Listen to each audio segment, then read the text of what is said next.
Hello student, आज हम civics का एक इम्पॉर्टेंट टॉपिक जिसका नाम है लोकसभा।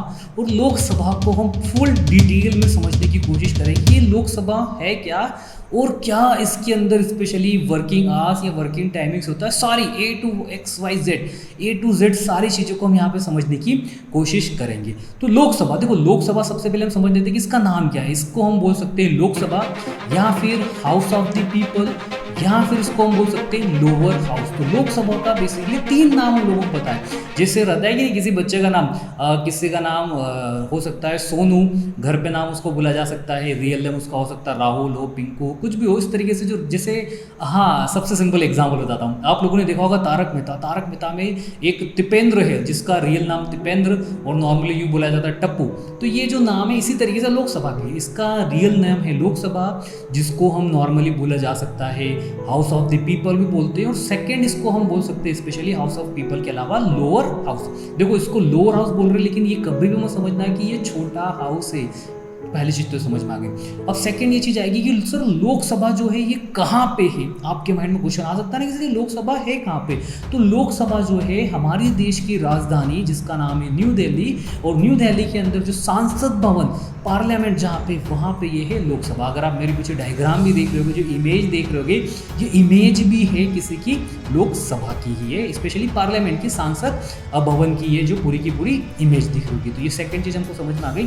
और थर्ड नंबर पर अगर हम बात करें तो सर इस लोकसभा के अंदर लोग कैसे जा सकते हैं। मुझे भी जाना है सर, मैं जा सकता हूँ क्या घूमने के लिए। जैसे आप लोग जाते हैं कि नहीं, चिड़ियाघर जाते हो घूमने के लिए, जू देखने के लिए, जू में जाते हो जहाँ पे डिफरेंट टाइप्स के एनिमल्स को देखने के लिए जाते हो। इसी तरीके से आप मूवी थिएटर्स में जाते हो मूवीज़ देखने के लिए। क्या सर हम पार्लियामेंट में जा सकते हैं क्या, या हम पार्लियामेंट में जो है हमारी लोकसभा के अंदर जा सकते हैं। देखो लोकसभा में जाने के लिए स्पेशली अगर मैं मेंबर्स की बात करूं तो लोकसभा का मेंबर्स बनने के लिए सिंपल सा एक ही प्रोसीजर है जिसको बोला जा सकता है इलेक्शंस। आप लोगों को इलेक्शन में कॉन्टेस्ट करना पड़ेगा, आपको इलेक्शन में पार्टिसिपेट करना पड़ेगा, और अगर आप इलेक्शन में जीते तो आपको कोई भी नहीं रोक सकता लोकसभा में जाने से लिए। तो उस इलेक्शन स्पेशली जो इलेक्शन होता है लोकसभा के इलेक्शन बोले जाते हैं, जो हमारे देश के अंदर लोकसभा के इलेक्शन होते हैं।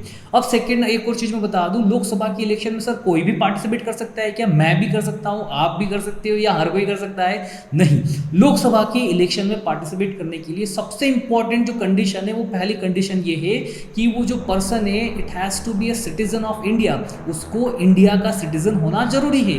किसी और देश का, किसी और कंट्री में रहने वाला व्यक्ति हमारी लोकसभा के अंदर नहीं जा सकता है। उसके पास क्या होना चाहिए, उसके पास इंडियन सिटीजनशिप होना चाहिए। पहली चीज तो कंपलसरी है। सेकेंड, सर मेरा छोटा भाई वो तो इंडियन हो जा सकता है या नहीं। छोटे भाई हो या बड़े भाई हो से कोई मतलब नहीं है, यहाँ पे एज मैटर करती है। और आप लोगों की मिनिमम एज 25 ईयर होना चाहिए। 25 साल से अगर आप छोटे हो तो आप लोकसभा में तो नहीं जा सकते हैं, लेकिन आप लोकसभा को टीवी पे जरूर देख सकते हो। तो मिनिमम एज कितनी होगी, 25 ईयर। 25 ईयर से छोटे साल के लोग इसके अंदर लोकसभा में नहीं जा सकते हैं, 25 साल होना चाहिए। और अगर मैं आगे बात करूँ तो कोई क्रिमिनल रिकॉर्ड नहीं होना चाहिए, कोई क्राइम नहीं करना चाहिए। हो सकता है कोई क्राइम किया हो तो शायद आप लोकसभा नहीं जा सकते हो। इस तरीके से और भी कुछ टर्म्स एंड कंडीशन है, लेकिन इंपॉर्टेंट बात करूँ तो इंडियन सिटीजन होना चाहिए और आपकी एज 25 ईयर से ज़्यादा होना चाहिए। और थर्ड नंबर पे कोई क्राइम आप लोगों ने नहीं किया होना चाहिए।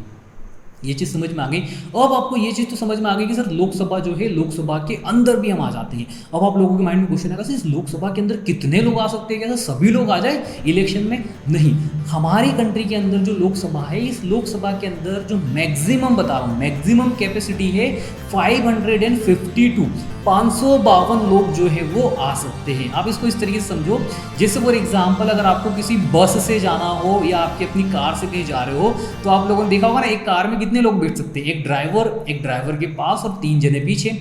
हाँ, ये बात अलग है कि हम इंडियन जो है एक कार में 30-40 लोग भी कभी कभार जो है बैठ भी जाते हैं। आप लोगों ने देखा होगा स्पेशली कुछ फनी मूवी सीन्स के अंदर, जहाँ पे एक ही कार के अंदर बहुत सारे लोग बैठते हैं। फॉर एग्जाम्पल इसी तरीके से बताऊं, जैसे बाइक पे कितने लोग बैठ सकते हैं। तो बाइक में आप बोलोगे सर एक आगे जो राइडर होता है, जो चलाने वाला वो, और पीछे पिलियन जो पीछे बैठता है। इस तरीके से 2 लोगों की मैक्सिमम कैपेसिटी होती है। लेकिन फिर भी बाइक पे आपको 1, 2, 3, 4, 5 भी लोग दिख जाएंगे, कहीं कहीं तो 6 भी है। ये मेरे पीछे आप डायग्राम भी देख सकते हो। तो इतने सारे लोग भी बैठते हैं, लेकिन रियल बोला जाए तो 2 ही बाइक पे बैठते हैं। कार की बात करें तो 5 हो सकती है, 5 सीटर या 7 सीटर। इसी तरीके से लोकसभा की मैक्सिमम स्ट्रेंथ, मैक्सिमम कितने आ सकते हैं, 522। 522 सीट्स उसके अंदर है, जिसमें से 500 जो सीट्स है, 500 सीट्स है वो हमारी स्टेट से आती है, स्टेट्स और यूनियन टेरिटरी से, और जो 2 सीट्स है, ये 2 सीट्स आती है स्पेशली एंग्लो इंडियन से। इनको भी मैं डिटेल्स में बताता हूँ। फिर आपके माइंड में क्वेश्चन ये आ सकता है कि सर आपने तो बोला था मैक्सिमम है, तो रियल एट द प्रेजेंट कितने? रियल अगर मैं आज की तारीख में बात करूं, हमारी लोकसभा के अंदर जो है 543 सीट्स होती है हमारी लोकसभा के अंदर, जिस पे नॉर्मली इलेक्शंस, ये हमारी लोकसभा के अंदर जो भी आज की तारीख में प्रेजेंट सीट है। अब सोचो जरा, लोकसभा के अंदर 543 मेंबर्स आ जाते हैं, इलेक्शन भी हो गए, उस इलेक्शन में जीतने के बाद लोकसभा में क्या होगा? अगर इन 543 मेंबर्स में से जिन लोगों के पास में मेजोरिटी का मतलब सिंपल मेजोरिटी की बात कर रहा हूँ, देखो सिंपल मेजोरिटी का मतलब है कि 50% से ज़्यादा। अब 50% कितना होगा? तो 543 का अगर मैं डिवाइड करूँ 2 से, तो मेरे पास अप्रॉक्सीमेटली 271.5 समथिंग कुछ फिगर आता है। और इतनी सीट्स, इससे ज़्यादा सीट जिसके पास होगी तो वो उसको हम बोल सकते हैं कि उसके पास मेजोरिटी है और वो सरकार बना सकता है। सरकार मतलब गवर्नमेंट बना सकता है। और इसी लोकसभा से हमारे देश के प्रधानमंत्री जो है वो इलेक्ट होते हैं। हमारे देश का जो प्रधानमंत्री बनेगा वो इसी लोकसभा के थ्रू बनेगा, किसी और तरीके से नहीं बनता है। देखो एक कन्फ्यूजन रहता है बहुत सारे लोगों को। आप लोगों ने देखा होगा जब भी अमेरिका के अंदर इलेक्शन होते हैं, वहाँ पे स्पेशली प्रेसिडेंट के इलेक्शन होते हैं, वो चाहे बराक ओबामा हो या फिर डोनाल्ड ट्रंप हो, तो इनके जो इलेक्शन होते हैं ना, यहाँ पे डायरेक्ट वोटिंग होती है। मतलब हर सिटीजन जो है यूनाइटेड स्टेट्स का वो इनको वोट देता है। हमारे यहाँ पे डायरेक्ट वोटिंग नहीं होती है। हम कभी भी प्रधानमंत्री के लिए वोट नहीं करते हैं कि नरेंद्र मोदी का आपको नाम दिखेगा और आप उनको वोट दोगे, क्योंकि एट प्रेजेंट हमारे प्रधानमंत्री वही है, इसलिए मैं उनका नाम ले रहा हूँ।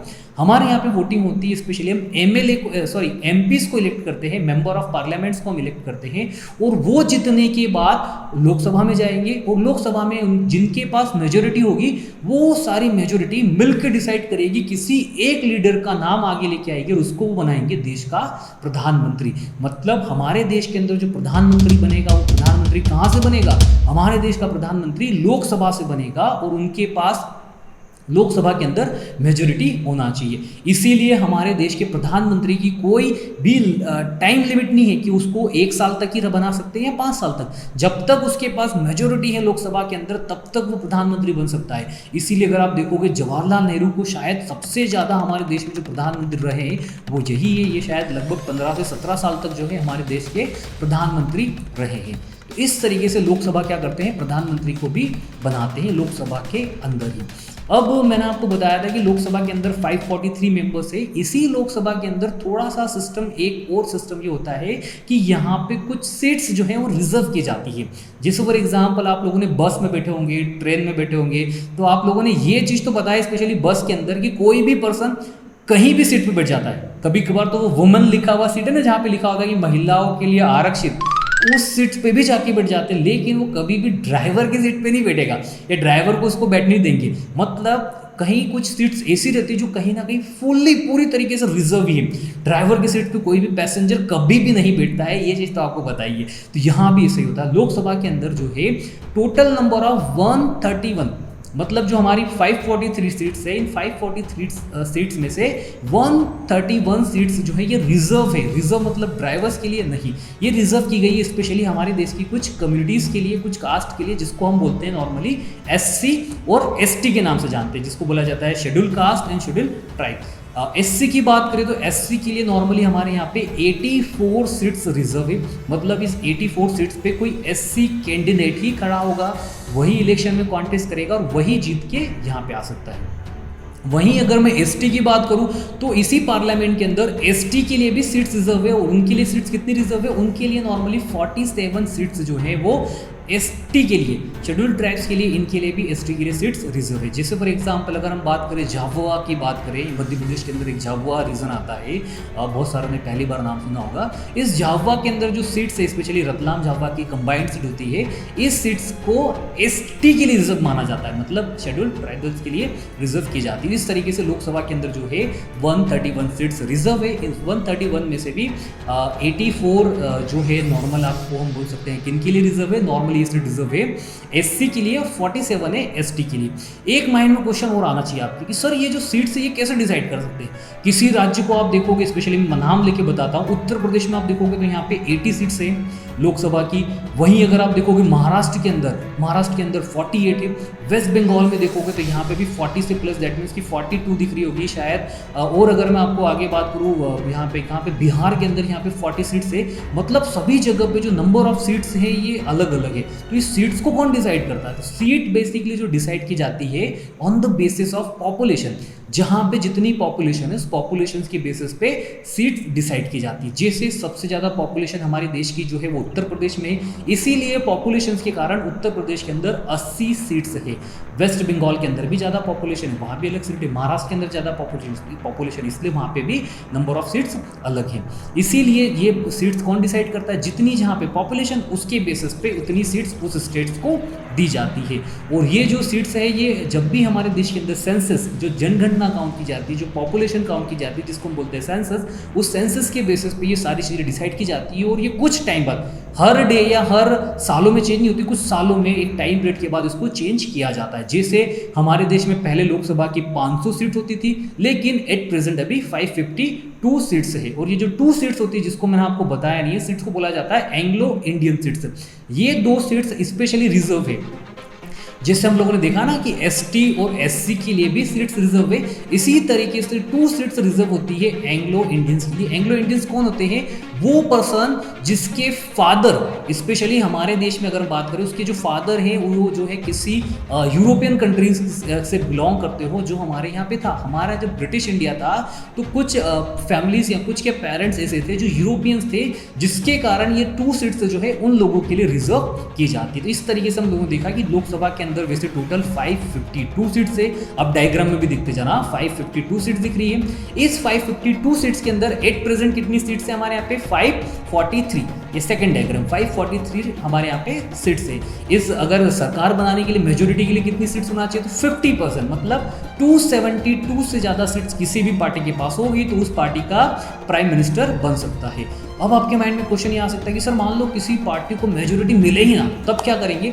तब ये हो सकता है, तब हम ग्रुप बना सकते हैं। भैया 2 पार्टी को मिला के बना सकते हैं 272 से ज़्यादा, या 3 पार्टी को या 4 पार्टी, और इन्हीं पार्टी के को मिलाने को हम बोलते हैं अलायंस। अलायंस मतलब एक से ज़्यादा पार्टी को साथ में आके लोकसभा के अंदर एक सरकार बनाने के लिए वो साथ में आते हैं, उसको बोला जा सकता है अलायंस, जो लोकसभा के अंदर हमको नॉर्मली देखने को मिलता है। एट प्रेजेंट अगर आज की तारीख में बात करूं तो हमारे देश के अंदर जो लोकसभा है, इस लोकसभा के अंदर एक मेजोरिटी के साथ गवर्नमेंट बनी है, वो है बीजेपी की, भारतीय जनता पार्टी की सरकार हमारी लोकसभा के अंदर एट प्रेजेंट है। तो ये तो कुछ चीज़ें हम लोगों को लोकसभा के बारे में पता चला। अब आप लोगों के माइंड में एक और चीज़ आ सकती है कि सर इस लोकसभा के अंदर जो है काम कैसे होता होगा, करते क्या होंगे सर लोकसभा के अंदर, ऐसा क्या करते हैं लोकसभा के अंदर, किस टाइमिंग से ये काम करते हैं, ये सारी चीज़ें भी हमारे लिए इंपॉर्टेंट है। तो देखो जरा, लोकसभा के अंदर बेसिकली जो टाइमिंग होता है ये होता है जो वर्किंग टाइमिंग जिसको हम बोल सकते हैं। पहले समझ लो इसका सेशन, लोकसभा का बेसिकली जो इंटरवल है, हमारा कॉन्स्टिट्यूशन क्या कहता है कि लोकसभा के अंदर किसी भी एक लोकसभा का जब सेशन बुलाया जाता है और दूसरा जब लोकसभा का सेशन बुलाया जाएगा तो इन दोनों के बीच में 6 महीने से ज़्यादा, 6 मंथ से ज़्यादा गैप नहीं होना चाहिए। अगर इससे ज़्यादा गैप होगा तो उसको बुलाना रहेगा। इसीलिए हमारे देश के अंदर लोकसभा के 3 सेशन होते हैं। पहला सेशन जिसको हम बोलते हैं नॉर्मली बजट सेशन के नाम से, आप लोगों ने देखा होगा ना, जब भी बजट आ गया है हमारे देश के जो है फाइनेंस मिनिस्टर बजट पेश करने वाले, तो इसको पहले को हम बोलते हैं बजट सेशन। सेकेंड हमारे यहाँ पे होता है मानसून सेशन, और थर्ड नंबर पे होता है हमारे यहाँ पे जिसको बोलते हैं विंटर सेशन। तो हमारे देश के अंदर लोकसभा के 3 सेशन होते हैं, मिनिमम तो 2 होना ही चाहिए कंपलसरी, लेकिन हमारे यहाँ पे 3 होते हैं। कौन सा? बजट, सेकंड मैंने उसको बताया है मानसून, और थर्ड नंबर पे विंटर सेशन। इस तरीके से 3 सेशन हमारे यहाँ लोकसभा के अंदर होते हैं। अब इन तीनों सेशन में क्या होता है? देखो इन तीनों सेशन में काम करते हैं वैसे तो जितने भी हमारे जो ये जो इलेक्टेड लीडर्स हैं ना, ये सारे लोग काम करते हैं। कितने बजे से कितने बजे तक? तो ये जो सारे सेशन में इनका जो नॉर्मली ऑफिस टाइमिंग बोल लो या वर्किंग टाइमिंग बोल सकते हो, तो 11 बजे से लेकर तो 6 बजे तक इनको काम करना होता है। अब आप लोगों के माइंड में आएगा सर 11 से 6 खाना वाना खाते हैं कि नहीं? नहीं, बिल्कुल खाना भी खाते हैं। 1 बजे इनको जो टाइम दिया जाता है, मतलब 11 बजे से लेके तो ये 1 बजे तक का टाइम रहता है। 1 बजे के बाद ये लोग लंच करते हैं और उसके बाद 2 बजे से लेके तो 6 बजे तक फिर काम करते हैं। सर 6 बजे तक ही करते हैं क्या? नहीं, कभी कभार अगर काम ज़्यादा है, मतलब कोई ज़्यादा वर्क है, तो 6 से ज़्यादा भी टाइम तक ये वर्क कर सकते हैं। छुट्टी या हॉलीडे को इन लोगों के लिए हॉलीडे बिल्कुल रहता है, जैसे आप लोगों की स्कूल की छुट्टियां रहती है, इसी तरीके से अगर जो भी नेशनल हॉलीडेज है या कोई हॉलीडेज है उस समय इनकी छुट्टी रहती है। साथ ही साथ इनके लिए जो हॉलीडेज है वो संडे को भी है और सैटरडे को भी, मतलब 2 दिन जो है लोकसभा के हम बोल सकते हैं हॉलीडे रहता है। कौन सा? Saturday and Sunday. अब कितने घंटे तो हम लोगों ने यहाँ पे टाइमिंग देख लिया है कि ये यहाँ पे काम करते हैं, ये सारी चीज़ें तो हम लोगों को समझ में आ गई है। लेकिन इसी के साथ साथ हम लोगों को ये भी समझना है कि यहाँ पे टाइम पे काम कैसे किया जाता है। यहाँ पे जो काम किया जाता है बेसिकली सबसे पहले यहाँ पे काम किया जाता है कितनी बजे से? 11 बजे से सेशन स्टार्ट होता है। इस 11 बजे जो सेशन स्टार्ट होता है, मतलब 11 बजे से 12 बजे तक का जो टाइम पीरियड होता है, इस पहले 1 घंटे को बोला जाता है स्पेशली क्वेश्चनियर, क्वेश्चन के लिए टाइम दिया जाता है कि 1 घंटे में जिसको जो भी क्वेश्चन पूछना हो वो क्वेश्चन पूछ सकते हैं। जिसको जो भी पूछने का मतलब नहीं कि हर कोई चिल्ला के बोले जा रहा है। यहाँ पे सिस्टम ऐसा रहता है कि हर एक इंडिविजुअल्स को टाइम दिया जाता है और एक टाइम पे एक ही पर्सन बोलता है, एक से ज़्यादा लोग नहीं बोलते हैं उस सेशंस के अंदर। अब लोकसभा का सेशन तो हम लोगों को समझ में आ गया है कि यहाँ पे जो है 11 बजे से सेशन स्टार्ट हो जाता है। अब 11 बजे से लेके 12 बजे तक क्वेश्चन होते हैं। कितने तरीके से क्वेश्चन पूछे जा सकते हैं? तो बेसिकली 3 टाइप्स के क्वेश्चन, स्टार्टेड बोला जा सकता है, अनस्टार्टेड एंड थर्ड नंबर पे शॉर्ट नोटिस। इन तीनों का मतलब क्या होता है? फर्स्ट अगर की बात करूँ तो ये फर्स्ट हो जाता है स्पेशली ओरल क्वेश्चन, कि मैंने कुछ क्वेश्चन पूछा है उसका आंसर जो मुझे ओरली रिप्लाई मिल सकता है। जैसे फॉर एग्जांपल आपका नाम क्या है, आप ओरली बोल सकते हैं ना कि मेरा नाम ये है, तो ये ओरल आंसर दिया जा सकता है। कहीं कहीं पर रिक्वायरमेंट है कि भैया आप लिखित में दो, रिटर्न में लिख के दो। जैसे हम बोलते हैं ना कभी कभार कुछ शर्त लगाते कि यार ऐसा होगा तो ऐसा देना, चल लिख के दे भैया तो मेरे को तो ऐसा करेगा। तो जो रिटर्न की बात की जाए तो रिटर्न जो है ये सेकंड होता है और जिसको हम सेकंड टाइप के क्वेश्चन में काउंट किया जाता है। और थर्ड होता है short notice. Short notice questions क्या होते हैं कि जब ये 1 घंटे में जो क्वेश्चन पूछा गया है इसका आंसर इमीडिएटली 0 आवर्स के अंदर, 0 आवर्स का मतलब होता है 12 बजे जो है, जैसे ही इस 1 घंटे के बाद 12 बजे को बोला जाता है 0 आवर्स, इस 0 आवर्स के अंदर उसका आंसर देना ही, इसी को बोला जाता है शॉर्ट नोटिस। कि आपको लिखित में एक तरीके से आंसर देना पड़ेगा शॉर्ट नोटिस के अंदर, वहां पे इस चीज़ों को डिटेल में बताना पड़ेगा। क्योंकि कभी कभार कुछ इश्यूज इतने सेंसिटिव होते हैं कि जिसके लिए अब बहुत बड़ी डिस्कशन होती ही है। अब हम लोगों यहाँ पे 3 चीज़ देखी, क्वेश्चंस के हम लोगों ने टाइप भी देख ली कि यहाँ पे 3 टाइप्स के क्वेश्चंस होते हैं। फर्स्ट जो 1 घंटा होता है उसको हम लोगों ने वर्किंग आवर्स बोला। सेकंड जो 12 बजे से 1 बजे तक होता है इसको हम बोलते हैं 0 आवर्स। और 1 बजे से लंच स्टार्ट होता है और इसके बाद 2 से लेकर 6 बजे तक ये सारे लोग काम करते हैं। काम करते क्या है? काम बेसिकली यहाँ पे लोकसभा के अंदर ये होता है, नए नियम बनाते हैं, लॉज बनाने का काम होता है, एग्जिस्टिंग बने हुए नियम को मॉडिफाई करते हैं, चेंज कर सकते हैं, हटा सकते हैं। जैसे फॉर एग्जाम्पल अभी मैं रिसेंटली कुछ बड़े जो रूल्स बने उसके बारे में बता देता हूँ जो लोकसभा के अंदर हुए। जैसे फॉर एग्जांपल ट्रिपल तलाक, जो 3 तलाक का बहुत बड़ा मुद्दा था, ये नियम कहाँ पे बना? लोकसभा के अंदर हुआ। इसी तरीके से हम लोगों ने देखा था जो अगर मैं बात करूँ स्पेशली आर्टिकल्स 370 से ऊपर जो था वो भी लोकसभा के अंदर से हुआ है। इसी तरीके से और अगर मैं आगे बात करता हूँ स्पेशली व्हीकल रिलेटेड जो एक्ट था जिसमें अभी बहुत ही ज़्यादा जो है जो पेनल्टी है वो इंक्रीज कर दी गई है। जैसे अगर आप लोगों ने हेलमेट नहीं पहना तो पहले 100 रुपये लग रहे थे, अब 1000 रुपये आपको देना पड़ेंगे। ये जो चीज़ है, ये भी जो नियम बने कहाँ पे बन रहे हैं? ये सारी चीज़ें लोकसभा के अंदर ही बनाए जाते हैं। लोकसभा के अंदर इसे मॉडिफाई भी किया जाता है और लोकसभा के अंदर इसे चेंज भी किया जा सकता है। और ये नियम बनने के बाद आगे फिर राज्यसभा में जाएंगे। तो राज्यसभा के लिए मैं एक सेपरेट वीडियो अपलोड करूंगा, उसको आप लोग देख लेना। तो लोकसभा में अभी तक हम लोगों ने बहुत सारी चीज़ें यहाँ पे देखी है। अच्छा, एक और इंटरेस्टिंग चीज़ बता दूं लोकसभा के बारे में, लोकसभा का अपना खुद का एक सेपरेट टीवी चैनल भी है जिसको आप लोगों को जब भी टाइम मिले, जिस तरीके से आप सोनी हो गया या फिर सब टीवी हो गया या जितने भी जो टेलीविजन पे जो शोज देखते हैं वो भी आप लोकसभा के अंदर देख सकते हैं। उन क्या डिस्कशन कर रहे हैं, कैसे वर्क कर रहे हैं, कैसे बातें की जाती है। कभी कभार तो आपको देख के गुस्सा भी आएगा, हंसी भी आएगी, किस तरीके से लोकसभा के अंदर चिल्ला शोट हो रही है, लड़ाई झगड़े जैसी सिचुएशन भी बन जाती है। ऐसी नौबत भी आ जाती है क्योंकि आपको जब पता है ना, जब एक एरिया के अंदर, एक रूम के अंदर स्पेशली लोकसभा की बात करें, अलग अलग पार्टी से बिलोंग करने वाले लोग हैं तो कहीं ना कहीं इनके बीच में नोक झोंक तकरार तो पॉसिबल ही है। आपकी क्लास में भी होता है, जब आपकी क्लास के सारे बच्चे आ जाते हैं तो कहीं ना कहीं थोड़ा बहुत लड़ाई और टेंस का माहौल रहता है कि नहीं। इसी तरीके से लोकसभा के अंदर भी पॉसिबल है, हर बार नहीं कह रहा हूँ, पर कभी कभार सिचुएशन ऐसी हो जाती है। तो ये चीज़ भी हम लोगों ने देखी। अब अब लोकसभा के पास ऐसा क्या पावर है जो ये राज्यसभा से डिफरेंट होता है अपने आप में? तो देखो, लोकसभा के पास जो सबसे बड़ा पावर है वो है कॉन्फिडेंस का, कि लोकसभा ही जो है हमारे देश का प्रधानमंत्री बना सकती है। और लोकसभा के अंदर अगर किसी के पास मेजोरिटी है तो वो प्रधानमंत्री देश का बन सकता है। तो ये सबसे इंपॉर्टेंट चीज़ है लोकसभा के अंदर। सेकंड, अगर मैं लोकसभा की पावर की बात करूं तो लोकसभा का जो सेकंड और सबसे बड़ा पावर है वो ये पावर होता है कि लोकसभा के अंदर जो मनी रिलेटेड बिल्स है, मनी रिलेटेड मतलब जो फाइनेंशियल, स्पेशली जो बजट से रिलेटेड जो भी इश्यूज है वो सारा डिसीजन लोकसभा ही करती है। राज्यसभा के पास इससे रिलेटेड कोई पावर नहीं है। अगर लोकसभा ने कोई नियम बनाया है, मनी रिलेटेड कोई बिल लेके आई है, तो वो बिल राज्यसभा के पास जाएगा। अगर राज्यसभा उसे अप्रूव करती है, उसे रखती है, तो 14 डेज तक राज्यसभा अपने पास रख सकती है। लेकिन अगर उसमें कोई चेंजेस नहीं करती राज्यसभा, तो वो बिल जो है फाइनली अप्रूव हो जाएगा। मतलब राज्यसभा उसमें कोई चेंजेस नहीं कर सकती है, सिर्फ सजेशन दे सकती है। जैसे फॉर एग्जाम्पल, आपके कोई फ्रेंड होंगे, दोस्त होंगे, उसने पूछा होगा भाई कैसा दिख रहा हूँ, शादी में जा रहा हूँ, आज बताया जा रहा है कैसा दिख रहा हूँ। तो आप लोगों को बताया कि भैया दिख तो बहुत बेकार रहा है, लेकिन क्या बोले इसको, ठीक है, ठीक लग रहा, अच्छा है। तो वो कुछ सजेशन दे सकते हैं कि यार तेरे जो कपड़े इसको चेंज कर ले। पर चेंज करना या नहीं करना ये किस पे डिसाइड कर रहा है? उस पर्सन पे डिसाइड कर रहा है, मतलब आपके फ्रेंड के ऊपर। तो एग्जैक्टली लोकसभा के अंदर भी ऐसा ही होता है। लोकसभा के अंदर हम जो है मनी रिलेटेड बिल, मैं बात कर रहा हूँ, ध्यान से सुनना, specially money related bill pay कोई भी जो है चेंजेस नहीं किया जा सकता है। किसके द्वारा? राज्यसभा के द्वारा। ये सबसे इंपॉर्टेंट चीज है, वो विदाउट एनी ऑब्जेक्शन जो है अप्रूव हो सकता है मनी रिलेटेड बिल, अगर लोकसभा में वो पास हो जाता है तो। और लोकसभा में पास होने के लिए क्या चाहिए? मेजोरिटी चाहिए। मेजोरिटी कब आएगी? 50% से ज्यादा लोग उसके सपोर्ट में अगर वोट दे देंगे तो वो बिल पास हो सकता है। वहीं अगर मैं और आगे बात करूं लोकसभा के अंदर, तो लोकसभा का जो सेशन है, टाइम पीरियड है, आप बोलोगे सर कितने साल तक लोकसभा चलेगी? तो लोकसभा का जो टाइम पीरियड, जो सेशन होता है, स्पेशली 5 सालों तक होता है। कितने? 5 ईयर तक, मैक्सिमम 5 साल तक होता है। इन 5 सालों के बाद क्या होगा? या तो फिर से इलेक्शन कराने पड़ेंगे, जो गवर्नमेंट है वो फिर से इलेक्शन जाएगी, मतलब कंट्री में हर 5 साल बाद लोकसभा के इलेक्शन हो सकते हैं।